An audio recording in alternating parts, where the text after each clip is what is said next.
very top. I mean, this is the most first world country that's ever been. You'd think the most civilized and the most just. Here you have to consider a murder case through the lens of politics. When you get to that point, haven't you already given up civilization? Well, that's correct. And what we're really seeing is mob justice. And that's really what happened with this entire trial. This was not a trial about George Floyd or Derek Chauvin.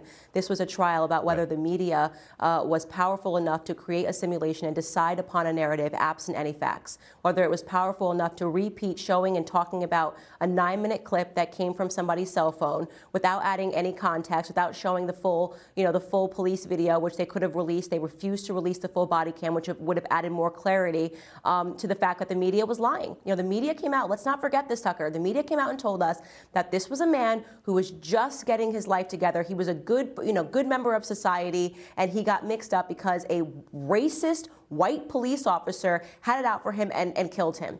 All of that fell apart. All of the facts came out, and all of that fell apart. We now know, of course, that he had enough fentanyl in him. It was 3 times the lethal dosage, 3 times lethal dosage in him when he died. But nobody cares because the media was successful in putting out a narrative, and they kept hitting that narrative. And the reason why the Democrats are happy is because they realize, of course, the media supports them. And now means the Democrats can get whatever they want because they can create a narrative, and then they can treat people like pawns and get them to basically say, if we don't get what we want, we will riot, we will loot, we will send these people out like soldiers to destroy your neighborhoods. And that is exactly what has happened. That has been the determination of this trial. The media and the Democrats now have enough power to bully and to lie to and to create propaganda and to successfully win. And that is what happened. And they are celebrating that win today. This was not a fair trial. Only one side. No person can say this was a fair trial. You just got to take 3 steps back and acknowledge that only one side behaves this way. I mean, a jury in 1995 concluded that O.J. Simpson, despite DNA evidence, hadn't murdered 2 people, and there were no riots. But more to the point, there are a lot of people sitting behind, Trump voters sitting behind bars right now, have been for months, charged effectively with trespassing. We're not speculating. We've seen the charges. No Republican in the Congress stands up for them. Nobody mentions that. Nobody, is for prison reform when it's their political enemies. That's not equal justice, but nobody says it. Why is that?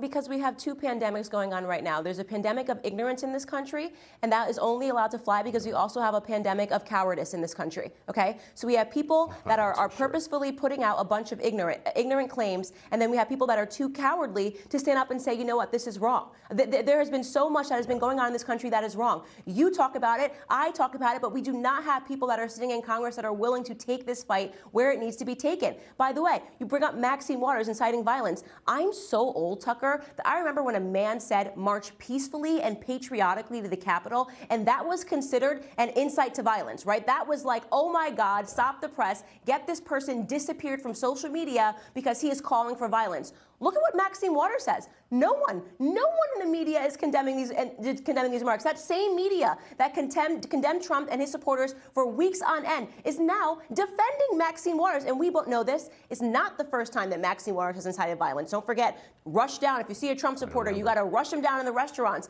They're allowed to do this. They play by a different set of rules, but it's because we allow them to play with that different set of rules. They get away with virtually everything because we don't have strong people on our side that are willing to stand up. And that it's a sad conclusion. It really is so frustrating. And the idea of martyring George Floyd, the way Nancy Pelosi spoke about him, it completely forgives all of the trauma that he brought against his victims while he was alive. A man that served 7+ stints in prison while he was alive, armed robbery being 2 of the reasons why. And now we're going to martyr him and say that your name will forever be synonymous with justice. Imagine, Tucker, if you are one of his victims that is alive, one of his victims that he armed robbed, and you have to hear that this man's name will always be synonymous with justice. How would that feel to you? I feel like we are living in fiction right now in America. We are losing this country, and we are living in fiction because people are not strong enough to call out this stuff. And I feel like I'm one of the only ones who has the courage to say, I will not be mobbed into a different reality. This is where they try and pull you off the internet because you're not afraid. I just got to ask you, it's frustrating, of course, to watch what you and I have been talking about, where one side ferociously defends its power, the other side abandons its voters to jail. I wonder, though, is there a point where just ordinary people can say, I'm not in control of politics, but you're not allowed to block my street with a protest or intimidate me on my front lawn or break into my store and steal stuff. Like, I'm going to defend my family. I'm going to defend my business. You don't have a right to do that. There's no justification for riots anymore, and I'm just not going to put up with it. No. Will we get to that point, do you think? No, we're not going to. That's why they're already moving the ball. They're already moving it. They're moving the goalpost already because they're saying right now that that's not enough. That wasn't justice, by the way, because what they're saying is what they want is a perpetual revolution. It's why they want people to be ignorant. It's why they want people in the education system to learn nothing but race and how to be angry. They want people acting like toddlers because when people are ignorant, they act like toddlers. They whine, they complain, they cry because they are absent facts. They are absent knowledge. So we are actually seeing a systemic oppression that is taking place that is rotten. It is throughout the propaganda that's taking place in the mainstream media, and it is working with the education institutions, teaching critical race theory and all of this nonsense to make sure that we are mass producing failures that are angry and that are violent and that are willing to riot and loot on behalf of the Democrats, because that's all they want right now are pawns in their nefarious scheme to take over this country. It's going to make people radical, unfortunately. That's a shame. Candace Owens, it is great to see you tonight. Thank you so much. Thank you.